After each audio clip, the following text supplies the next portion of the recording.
جو میرے جیسا ہے وہ کبھی بھی اس جیسے کی بیعت نہیں کر سکتا۔ اس کا مطلب یہ ہے کہ جو حضرت امام حسین کے نقش قدم پہ چلنے والا ہے وہ کبھی بھی اس کی حمایت نہیں کرے گا جو یزید کے طور طریقوں پہ چلنے والا ہے۔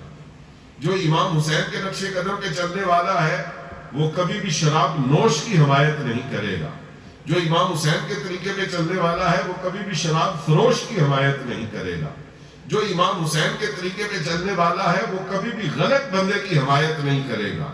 جو امام حسین کے طریقے پہ چلنے والا ہے جب بھی حق اور باطل کا معرکہ ہوگا وہ حق کے ساتھ کھڑا نظر آئے گا۔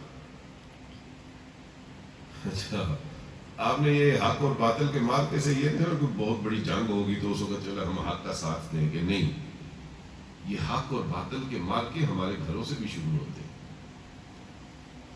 جیسے وہ میں نے بچے کی چاکلیٹ کی بات، میں جب نیا ادھر یو کے آیا ظاہر مجھے تو پھر اتنا پتہ نہیں تھا، تو میں ایک سٹور سے کچھ چیزیں خرید رہا تھا تو میں نے ایک چاکلیٹ اٹھائی، تو پاس ایک چھوٹا سا بچہ کھڑا تھا، تو اس نے آ کے مجھے روک دیا کہ یہ والی چاکلیٹ آپ نہ لیں۔ میں نے کہا کیوں؟ اس نے کہا اس کے پیچھے حلال نہیں لکھا ہوا، ہم مسلمان اسے نہیں کھاتے۔ بلکہ ایک دفعہ میں جس مسجد میں پڑھاتا ہوں وہاں پہ بچوں کے درمیان چاکلیٹیں تقسیم ہوئی تو بچوں نے لینے سے انکار کر دیا۔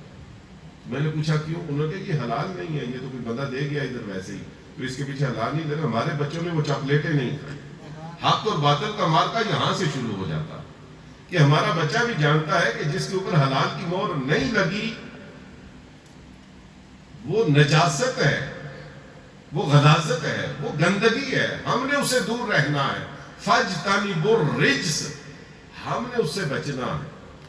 اب ظاہر بچوں کو یہ باتیں کس نے بتائی ہیں؟ ماں باپ نے بتائی ہیں، لیکن ہمارا یہ فرض بنتا ہے بچوں کو چاکلیٹوں کا تو سمجھا دیا، ساتھ بچوں کو یہ بھی بتانا ہے کہ یہ چاکلیٹیں بھی تمہارے لیے حرام ہیں، تمہاری بہنوں کے جائیدادوں کے اندر جو حصے ہیں وہ اس چاکلیٹ سے بھی زیادہ تمہارے لیے حرام ہے۔ یہ حق اور باطل کا جو معرکہ ہے ہمارے گھروں سے شروع ہوتا ہے۔ ہم سمجھتے ہیں کہ نہیں یہ کوئی بہت بڑی جنگ ہوگی، بڑا میدان ہوگا، دو لشکر اکٹھے ہوں گے، تیر و تلوار اور ہتھیار ہر قسم کے سامنے ہوں گے، اس وقت ہم حق کے ساتھ کھڑے ہوں گے۔ نہیں، جو اپنے گھر میں حق کے ساتھ کھڑا نہیں ہو سکتا وہ دنیا کے کسی معرکے میں بھی حق کا ساتھ نہیں دے سکتا۔